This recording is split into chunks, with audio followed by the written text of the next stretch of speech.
I read this cool blog post talking about GPTs at work. And so let me give you an example of some cool GPTs in here. This is from Lenny's newsletter. So he's got an awesome product podcast. And so here's one. He gave a bunch of examples, like 20 examples of people using GPTs at work. And one thing I talked about recently was how Amazon does the whole narrative memo thing, right? Where they write out ideas and they force clear thinking.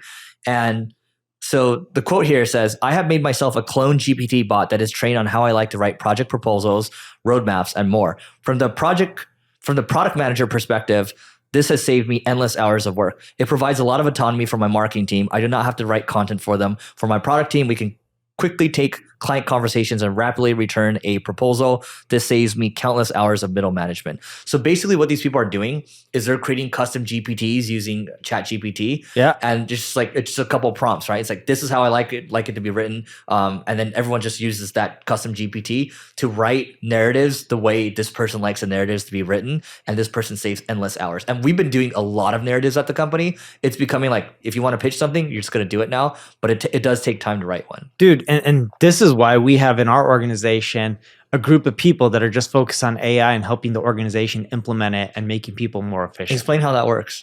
Yeah, so we have a few people in our organization, like one of them's named Kaio. I don't know if you know Kaio or ever met him. There's a few people and they look at all the tasks that people do and the results that we're providing our clients. So like in SEO, you could do things like write content, build link, keyword research. The list goes on and on. Same with paid advertising and then conversion rate optimization, etc.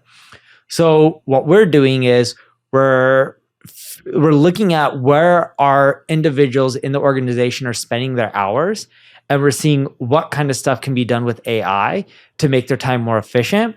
Not for the purpose of being more profitable or not for the purpose of being able to take on more clients, but actually for the purpose of doing more for the client. And these are full-time people. Full-time employees. Yeah. So yeah. I'll give you a made-up example. Let's say you, Eric, work for NP Digital and you're doing SEO and you're spending a lot of your time doing keyword research and content generation, data research, and strategy. Well, if we're able to automate 4 out of your 8 hours, and you just have to double check it. So then you save 3 hours because you're spending 1 hour double checking the work. So you have 3 hours. We don't want to take those 3 hours and say, hey, Eric, here's another client to work on. Instead, we want to take those 3 hours and be like, what more can you do for the customer? How can you get them even better results? What can you do to have more phone calls with them, help their team with strategy, or help them generate more links by doing more outreach? You have more time to do more work to get them more results. And we don't look at AI as something like, oh yeah, it just increases margins. We look at something like AI as it can help the individual become more efficient so they can produce better results for the customer. You know what Neil's talking about? We talked about this actually probably more than a year ago, the concept of having an AI working group. This is what Neil has, right? So this is basically, you have a team that's dedicated just to figuring out how to make things more efficient with AI. How big is that team? I think it's 5 people, if I had to guess, okay, 4 or 5 or 6. 5 full-time people on payroll that are dedicated to this. Yeah, something like that. That's pretty significant. I think. Yeah. But I also know they do other stuff. And the reason being is, even though they're dedicated to making a lot of changes and impact with AI, they have to be involved in the business to actually understand what AI can have impact. At first, we thought we could just get someone who is all about AI being like, okay, go and make impact. But the issue that you end up running into is, if they don't know what people are doing on a daily basis in the tasks and the different departments, how helpful are they going to be? Yeah. So maybe 50-50 time split? Or maybe 70-30. 70 on work, 30% on AI. It depends on the person. I know some people are way more than 70%. Or maybe it depends on the time too. Yeah. Because what they do is they gather a lot of stuff that we want done. They work with the engineers and then they work on implementing them. And it just takes time. Then once that's done, then they go to spending more time on automating and helping individuals become more efficient. Yep. By the way, Neil and I have an agency owners group called the Agency Owners Association. All you have to do, just go to marketingschool.io/agency. Once again, it's marketingschool.io/agency to learn more. And now back to the show. I'm going to give a couple more here. They have some on searching your wiki through Slack, which seems pretty basic to me. You can track your competitors through custom LLMs as well. And you can build a custom GPT to write product updates if you're like a SaaS company. And there's a bunch. Enrich new user signups. So I think the key thing here is, one, build an AI working group. if you have a company. The second thing is build custom GPTs to try to make your workflow more efficient. That's something I don't think it costs money to build a custom GPT. I could be wrong. Maybe you have to pay $20 for the Chat GPT Pro version, but that's what it is. Yeah. On a side note, you have something here that is called "What are the most valuable media channels?" I would love for you to read it off because I'll tell you what I think the most valuable media channels is. That's how I plan on starting it off. So, what do you think the most valuable media channel is? It is no channel. It's Okay. the individual contributor who's getting the most engagement, and you work with them to get the most engagement from that channel, but you look for the creators who have the most impact and engagement on that platform. So you're just saying it just depends on the... No, or what I'm saying is... Are you talking about influencers? Kind of. If you look at media channels, right, you can say, all right, there's things like television, there's things like email, Facebook, YouTube. Exactly.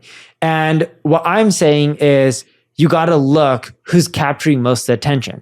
So for example, all right, let's say there's this individual, individual, Sam Altman, right? Yep. If Sam Altman has an email list and he has the most engaged email list because everyone's curious what he's doing around AI, and you're now doing something in AI, the most valuable media channel isn't email, it's Sam Altman's email list, and you got to figure out how to partner with him and get him to do an email blast talking about what you're doing.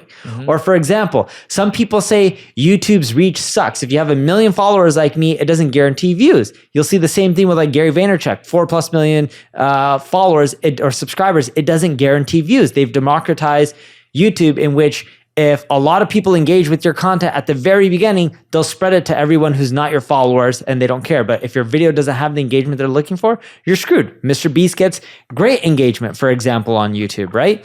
And what they're saying is, or what I'm saying is, your goal is to find the people who have the best engagement on that media channel and work with them. Yep. I understand what you're saying. So I would just, let's simplify this for everyone. When we think about marketing is still, to this day, bringing people to the point of sale. And if you want to bring people to the point of sale, you need to get the attention of the right people, right? So Mr. Beast gets the attention of the entire internet, right? But if you're looking to sell enterprise software, you probably don't go to Mr. Beast, right? You probably go to someone like Aaron Levy, like if you're looking to sell like enterprise software, like if you want an enterprise software audience, right? So this tweet actually came from one of the co-founders of Morning Brew, and he's generalizing it. He's just stack ranking the most valuable digital media channels, highest to lowest. So I'll just go with the top 3 here. He's saying number 1 is email, number 2 is YouTube, number 3 is online community, 4 is podcast, right? You're saying it a little differently. It's just like, doesn't matter. Like whatever it is you're trying to sell, go find who has the attention, and then that's what matters. Yes, because, and I put a tweet about this a few days ago, and I said, why L'Oreal, Amazon, and Prada want to partner with the 19-year-old girl who posts dance videos on TikTok. And this girl's name is Charlie D'Amelio. And Charlie D'Amelio. Charlie, what is it? Charlie D'Amelio. Charlie D'Amelio. All right. Yeah. Eric can tell I don't follow her. And she's probably an amazing person. You know, I just don't look at She's one of dancing. the first people that became super famous on TikTok just for dancing. Yes. And she happens to have 152 million followers and can get 27 million views just on a single video.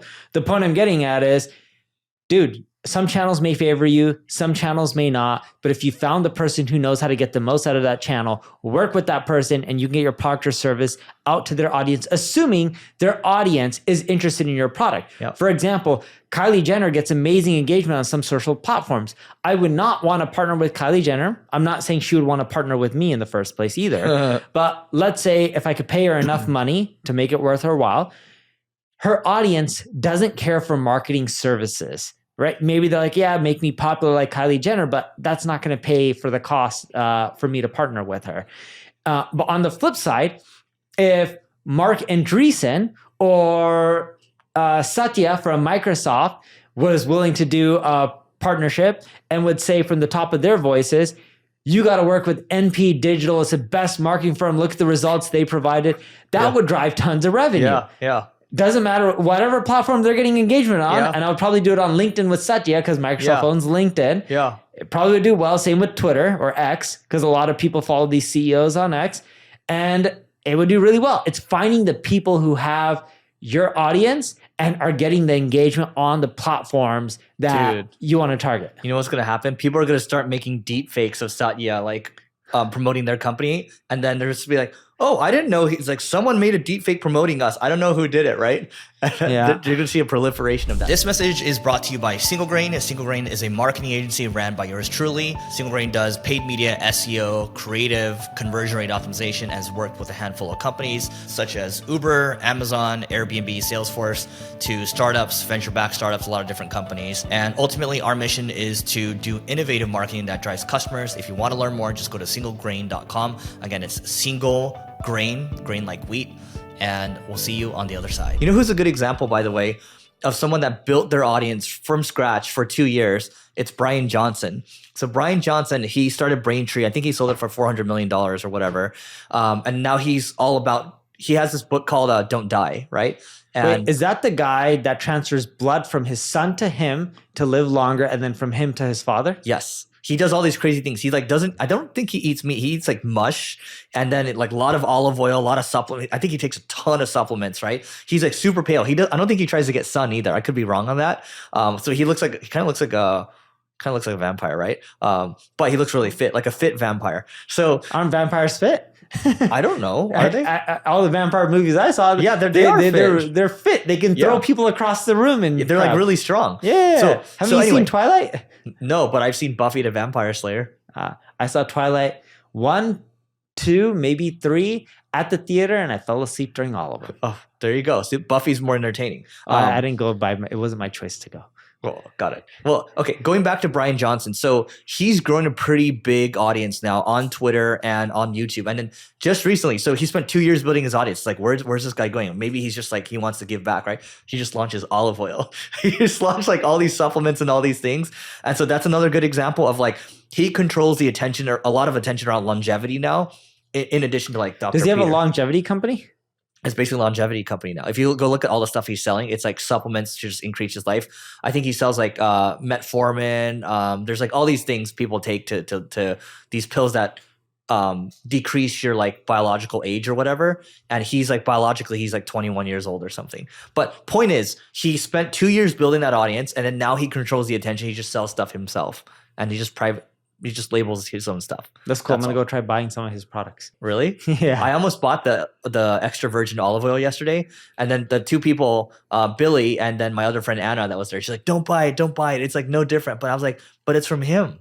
It's like, you know what I mean? It's like marketing. I don't think I'll buy the olive oil, but like if he offers something that I can't find on Amazon from someone else, for cheaper, then I'll buy it. Yes. Yeah. Because like some of the things, I'm not saying he's wrong. He knows more than me. Like I'm not going to take my son's blood and put it into my body. Yeah.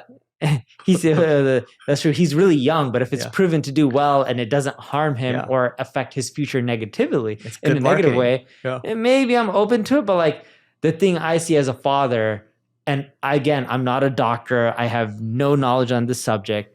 My fear is taking stuff away from my children can harm them for me to live longer, which I'll never do. Guys, this just goes to show you, again, this third to fourth time saying this in this session, do your own research. Because even though Neil and I are talking about drinking glass water to avoid plastics, there's plastic linings around the caps over here. So who knows what we're actually getting, right? Both our bottles have plastic lining. Yep. Anyway, that's it for today. Please don't forget to rate, review, subscribe. Go to marketingschool.io/agency if you want to apply to the Agency Owners Association. That's where Neil and I are going to help you grow your agency faster. And you can hang out and drink glass water with us. We'll see you tomorrow.